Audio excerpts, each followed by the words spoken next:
Acordei naquele dia achando que seria só mais uma viagem chata para o casamento da prima da Stephanie em Montana. Eu nunca gostei dessas coisas, mas ela estava animada e eu queria que ela fosse feliz. Carregamos as malas no carro. A estrada parecia longa e eu me concentrava em não reclamar, tentando me manter bonzinho como sempre. O ar-condicionado do carro mal funcionava e o rádio insistia em tocar músicas que eu não conhecia. Mas tudo isso parecia normal. Eu só não tinha ideia do que estava por vir. Quando paramos no posto de gasolina para esticar as pernas, Stephanie sorriu de um jeito estranho, algo que me deu um frio na espinha. Mas eu tentei ignorar. Foi a última vez que vi elas de verdade naquele dia. Quando olhei para trás, percebendo que o carro já não estava mais lá, meu coração deu um salto. Pensei que era algum tipo de brincadeira boba, mas o riso que Stephanie soltou e as piadas das irmãs ecoando no ar mostravam que não. Elas simplesmente me abandonaram ali no meio de lugar nenhum, me dizendo que eu precisava aprender a ser independente. Eu fiquei parado, sem acreditar, o vento frio batendo no meu rosto, e senti uma mistura de raiva e humilhação que me deixou tremendo. Cada detalhe parecia amplificado. O cheiro de gasolina, o chão áspero, as sacolas caídas, e naquele momento entendi que não era só uma piada, era uma decisão calculada que me deixava completamente sozinho.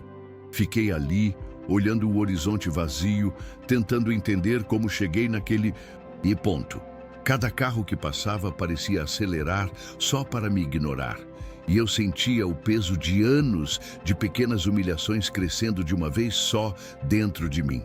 Pensar na forma como Stephanie sempre me diminuía, nas piadas que ela e as irmãs faziam sobre mim na frente de todo mundo, me deixou nauseado. Era como se o mundo tivesse conspirado para me mostrar que eu nunca seria levado a sério. E agora, naquele posto de gasolina, aquilo tudo explodiu de forma concreta. Meu telefone estava quase sem sinal e cada toque ou mensagem que eu recebia me lembrava de que ninguém podia realmente me ajudar ali, ninguém menos que elas. Senti minhas mãos tremerem enquanto segurava o celular, percebendo que toda a vida que eu construía ao lado delas estava desmoronando naquele instante e não havia volta.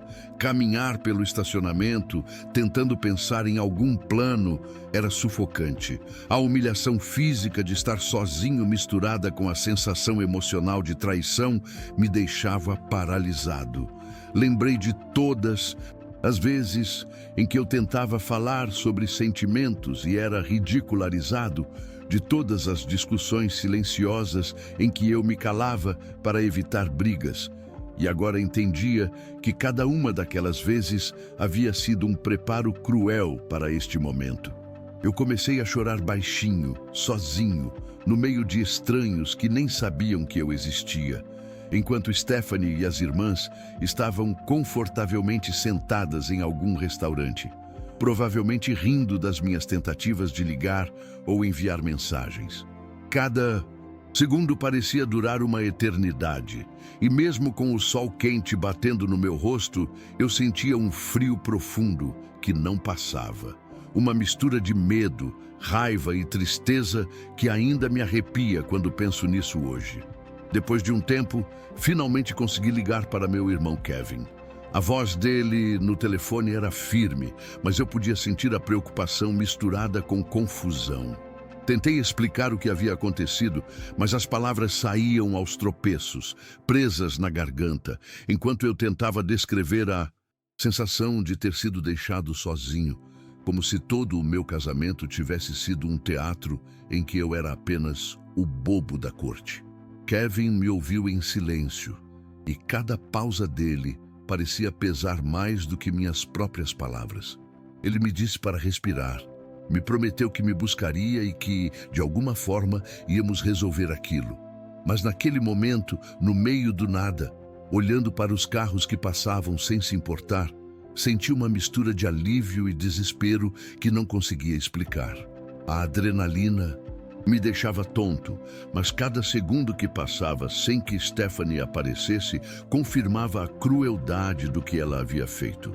Quando Kevin finalmente chegou, eu não consegui nem correr para abraçá-lo. Estava paralisado. Entrar no carro com ele foi estranho, silencioso, pesado. Eu sentia vontade de gritar, de chorar, de xingar, mas tudo o que conseguia era olhar para o horizonte, tentando colocar em ordem os pedaços da minha dignidade que haviam sido arrancados. Cada quilômetro percorrido até Denver parecia longo demais, e cada lembrança das piadas e olhares debochados de Stephanie e das irmãs surgia como um soco no estômago. A sensação de traição me consumia. Como alguém com quem você compartilhou sua vida poderia planejar algo tão cruel? Eu percebia que tudo que eu havia ignorado, todos os sinais que tentei minimizar para não criar problemas, agora estavam estampados na minha frente de forma cruel e clara. Senti que precisava não apenas voltar para casa, mas encontrar provas, entender a extensão do que haviam feito e, acima de tudo, recuperar algum controle sobre minha própria vida. Chegando em casa, a sensação de vazio só aumentou. O apartamento estava silencioso demais. Cada canto parecia ecoar tudo que eu vinha engolindo há anos. Peguei o laptop da Stephanie por impulso, uma mistura de curiosidade e medo do que poderia encontrar, e foi aí que tudo ficou claro de forma devastadora. Mensagens em grupo, fotos e comentários cruéis mostravam que o abandono no posto de gasolina não tinha sido impulsivo. Era algo planejado há meses. Elas tinham rido das minhas inseguranças, das minhas tentativas de agradar, como se eu fosse apenas um brinquedo para a diversão delas. A humilhação me atingiu com força, me deixando sem fôlego, e eu senti vontade de sair correndo, de fugir de tudo que me lembrava daqueles momentos. Nunca tinha me sentido tão pequeno, tão exposto e tão traído ao mesmo tempo. Passei horas sentado no chão do meu quarto, olhando para a tela, revivendo cada piada, em cada comentário malicioso, tentando entender onde eu tinha falhado. Mas a verdade era que eu não havia feito nada de errado. A raiva começou a crescer junto com a tristeza, uma mistura que me deixava tonto. Meu coração doía como se estivesse sendo apertado e a sensação de impotência era esmagadora. Cada sorriso falso delas, cada comentário gravado nas mensagens era como uma lâmina cortando a minha confiança. Eu percebi que não podia continuar naquela vida, que ficar com Stephanie significava continuar a ser diminuído, manipulado, ignorado. Foi nesse momento que a decisão de sair sem aviso começou a se formar na minha cabeça. Uma necessidade desesperada de retomar algum senso de dignidade antes que ela e as irmãs destruíssem tudo o que restava de mim. No dia em que decidi sair, tudo parecia mais pesado do que nunca. Eu precisava colocar minhas coisas em ordem, mas cada objeto no apartamento parecia me lembrar do quanto tinha sido ignorado, das vezes em que tentei falar e ninguém ouviu, das vezes em que minhas opiniões eram ridicularizadas. Carregar minhas coisas para o carro foi estranho, quase surreal. Cada passo me lembrava do quão vulnerável eu estava, do quão calculada tinha sido a crueldade delas. Eu sentia uma mistura de medo e liberdade, como se estivesse deixando para trás não apenas um lar, mas anos de manipulação que tinham se acumulado como uma pressão invisível no meu peito. Kevin me ajudou, mas mesmo com ele por perto, eu não conseguia deixar de sentir aquela angústia profunda, aquela sensação de abandono que me acompanhava desde o posto de gasolina. Quando finalmente saímos de Denver, cada quilômetro parecia um pequeno alívio, mas a dor emocional não passava. Eu não sabia para onde estava indo, só sabia que precisava de distância, de ar, de um espaço onde eu pudesse respirar sem que cada palavra de Stephanie ou cada risada das irmãs ecoasse na minha mente. No carro, percebi que havia sido manipulado por tanto tempo que minha própria memória parecia confusa, como se tudo tivesse sido uma mistura de realidade e horror psicológico. Kevin falava, tentava me animar, mas eu respondia pouco, tentando organizar minha mente e minhas emoções. A sensação de traição e de humilhação não passava, e percebi que não seria algo que eu conseguiria simplesmente esquecer. Eu precisava reconstruir minha vida do zero, longe delas, longe da toxicidade que me sufocava. Quando finalmente cheguei em Colorado Springs, sentar na casa do meu irmão e perceber que eu tinha um lugar seguro foi estranho. Era como se eu estivesse em território neutro, mas ainda assim carregando um peso enorme no peito. Cada barulho da cidade me lembrava de Denver, de Stephanie, das risadas das irmãs no posto de gasolina, da sensação de ser ridicularizado em cada momento da minha vida. Mesmo cercado por pessoas que se importavam comigo, eu sentia aquela solidão esmagadora que ninguém podia preencher. Passava horas apenas pensando no que tinha acontecido, relembrando cada detalhe, cada tom de voz, cada olhar que me dizia que eu nunca seria suficiente. E a cada lembrança, a raiva e a tristeza se misturavam de forma quase física, apertando meu peito e me deixando sem fôlego. Nos dias seguintes, comecei a perceber a extensão da manipulação. Stephanie tentou inverter a narrativa com amigos e familiares, pintando-me como instável, exagerado, até abusivo. Cada mensagem que recebia, cada comentário que ouvia, era como se ela estivesse tentando apagar minha versão da história, me tornando um vilão na própria vida que eu estava tentando reconstruir. Foi então que percebi que precisava agir de forma concreta, reunir provas, organizar registros e mensagens, fotos das irmãs comemorando o abandono, tudo que mostrasse que eu não estava exagerando. Cada foto que eu encontrava, cada mensagem que revisava, era como cortar uma ferida que ainda estava aberta. Mas eu sentia que precisava fazer aquilo para recuperar minha dignidade. A sensação de medo e incerteza ainda estava lá, mas misturada com uma determinação silenciosa. Eu não ia deixar que a manipulação delas definisse minha vida. Comecei a trabalhar com afinco na coleta de provas. Cada mensagem, cada registro de assédio, cada foto das irmãs rindo da minha situação era uma peça do quebra-cabeça que mostrava quem eu realmente era e o que elas haviam feito. Repassar aquilo tudo era doloroso, mas ao mesmo tempo me dava uma sensação de poder que eu não sentia há anos. Percebi que, apesar de toda a humilhação e manipulação, eu ainda tinha controle sobre a minha própria narrativa. Kevin me apoiava o tempo todo, ajudando a organizar as evidências e me lembrando de que eu merecia justiça. Mas mesmo com essa rede de apoio, havia momentos em que me pegava pensando em como poderia ter sido diferente, em como eu poderia ter percebido os sinais antes. E isso me deixava com um nó no estômago que parecia não desatar nunca. Quando finalmente marquei a primeira reunião com a advogada, senti uma mistura de alívio e ansiedade. Explicar tudo, reviver cada detalhe do abandono, cada piada, cada desprezo, não era fácil. Mas a advogada me ouviu com atenção, anotando cada detalhe, cada mensagem, cada prova que eu tinha. Pela primeira vez, senti que alguém realmente acreditava em mim, que minha versão da história tinha valor e peso. A sensação de estar sendo ouvido, de estar finalmente sendo levado a sério, foi quase esmagadora. Eu ainda sentia medo, mas agora misturado com esperança.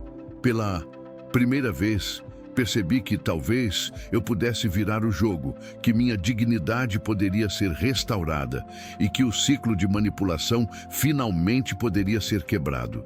O dia em que levei tudo ao tribunal foi surreal.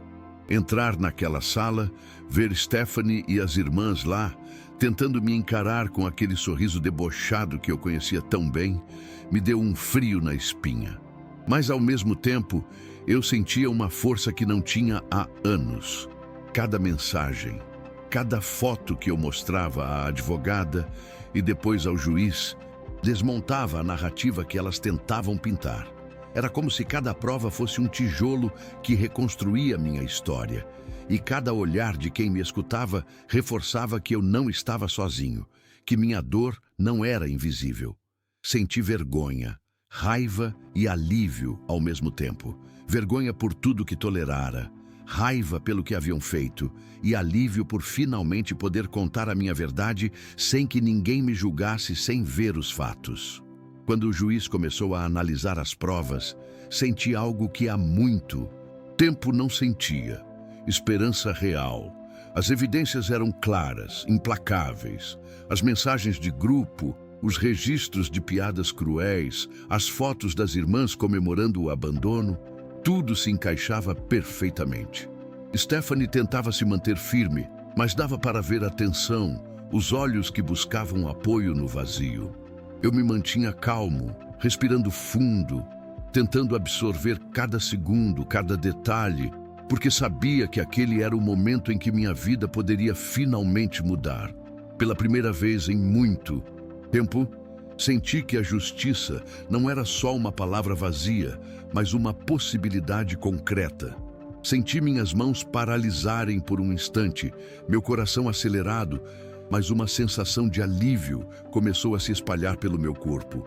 Quando o juiz finalmente começou a declarar o veredicto, senti minhas mãos suarem e meu coração bater acelerado. Cada palavra dele parecia pesar toneladas. Ele reconheceu as evidências, confirmou a manipulação e a crueldade planejada, e disse claramente que eu tinha direito ao divórcio justo.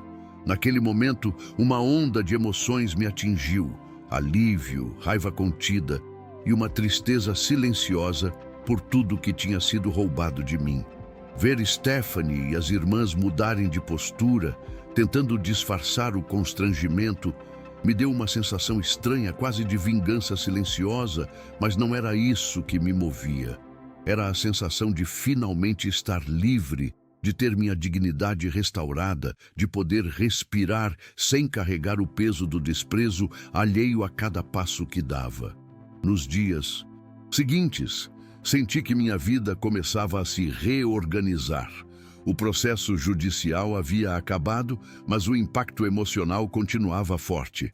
Cada vez que olhava para o laptop, para as mensagens, para os registros, lembrava-me do quanto eu havia sido manipulado e do quanto minha paciência e tolerância haviam sido testadas. Mas, ao mesmo tempo, percebia o quanto tinha crescido, o quanto havia recuperado o controle sobre minha própria vida. Comecei a planejar meu futuro, a pensar na minha própria construtora, a reconstruir minha rotina sem a presença constante de manipulação emocional.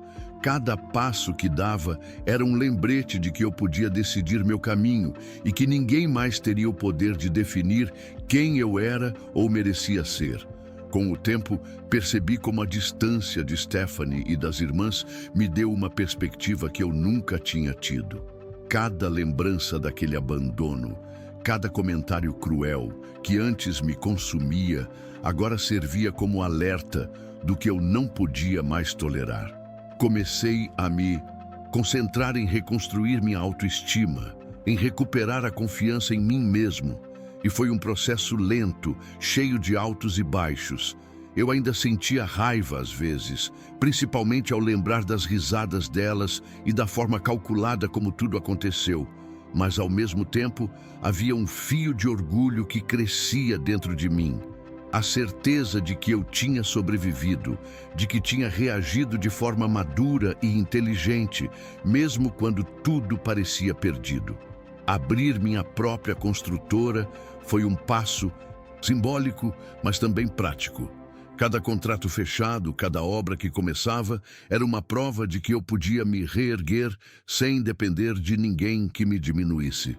Kevin continuava sendo meu apoio, me lembrando de celebrar cada pequena conquista.